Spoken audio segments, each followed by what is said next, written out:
Welcome to the Making of a Nation, American History in VOA Special English. A new leader stood before the American people on March 4th, 1913.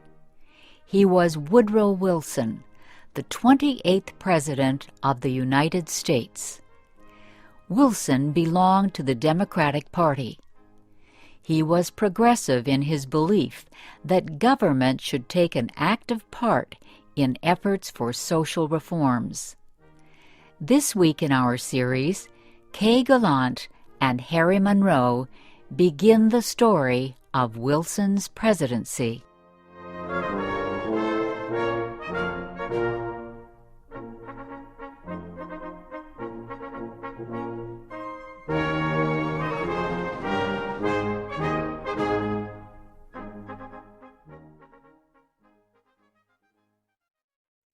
Woodrow Wilson had spent most of his life at Princeton University. First, he was a professor. Then he was university president. Next, Wilson was elected governor of the state of New Jersey. His early success as governor made him a leading candidate for the Democratic presidential nomination in 1912. Wilson traveled widely around the country during the campaign. He made speeches to many groups. He tried to make himself and his ideas known to as many Americans as possible. Wilson called his program the New Freedom. One of his campaign promises was to fight for better conditions for America's small business owners. Such proposals helped him win the Democratic nomination for president. Then he defeated President William Howard Taft and former President Theodore Roosevelt in the election.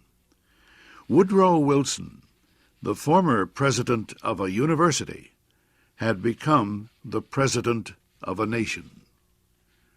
The largest crowd in Washington, D.C.'s history welcomed Wilson outside the Capitol building on the day of his inauguration. He called on the American people to join him in making the country a better place. "Our duty," Wilson said, "is to correct the evil without hurting the good. I call all honest men, all patriotic, all forward-looking men to my side."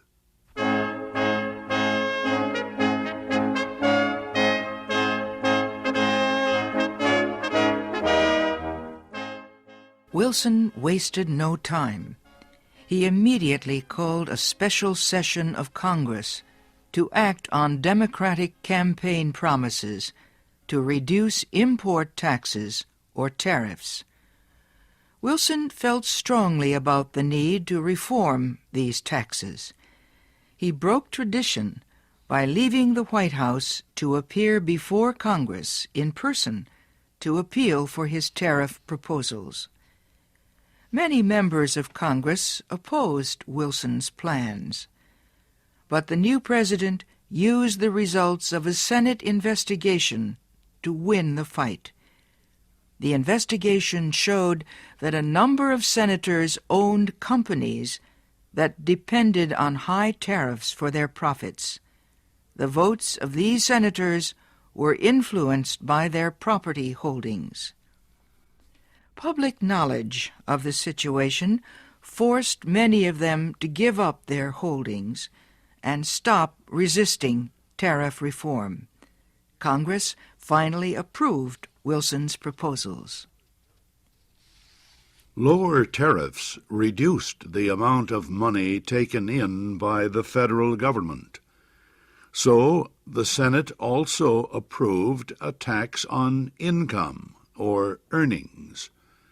A constitutional amendment had been passed earlier to permit such a tax. President Wilson and the Democratic Party were pleased with the new tariff and income tax bills.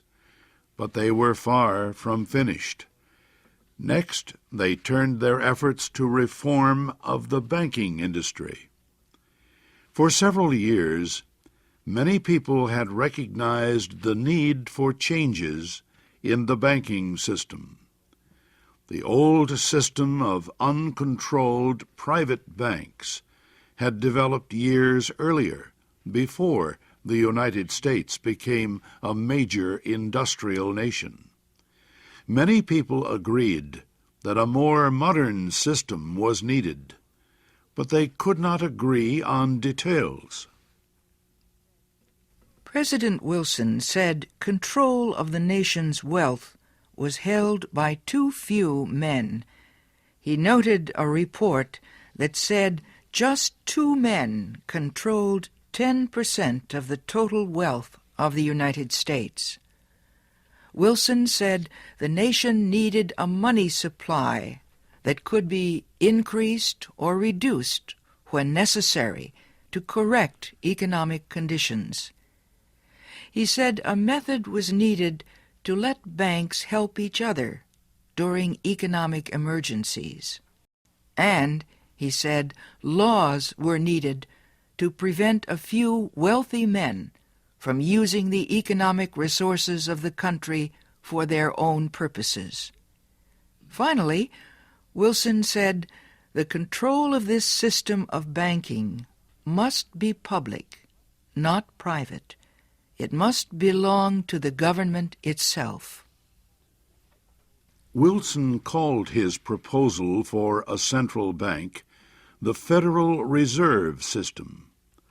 Under the plan, the nation would be divided into 12 areas. Each area would have its own Federal Reserve Bank. These area banks would not do business with the public. They would serve only as bankers' banks, and they would issue a new form of money supported by the federal government. Most important, the leaders of the new system would be chosen by the government, not by private business.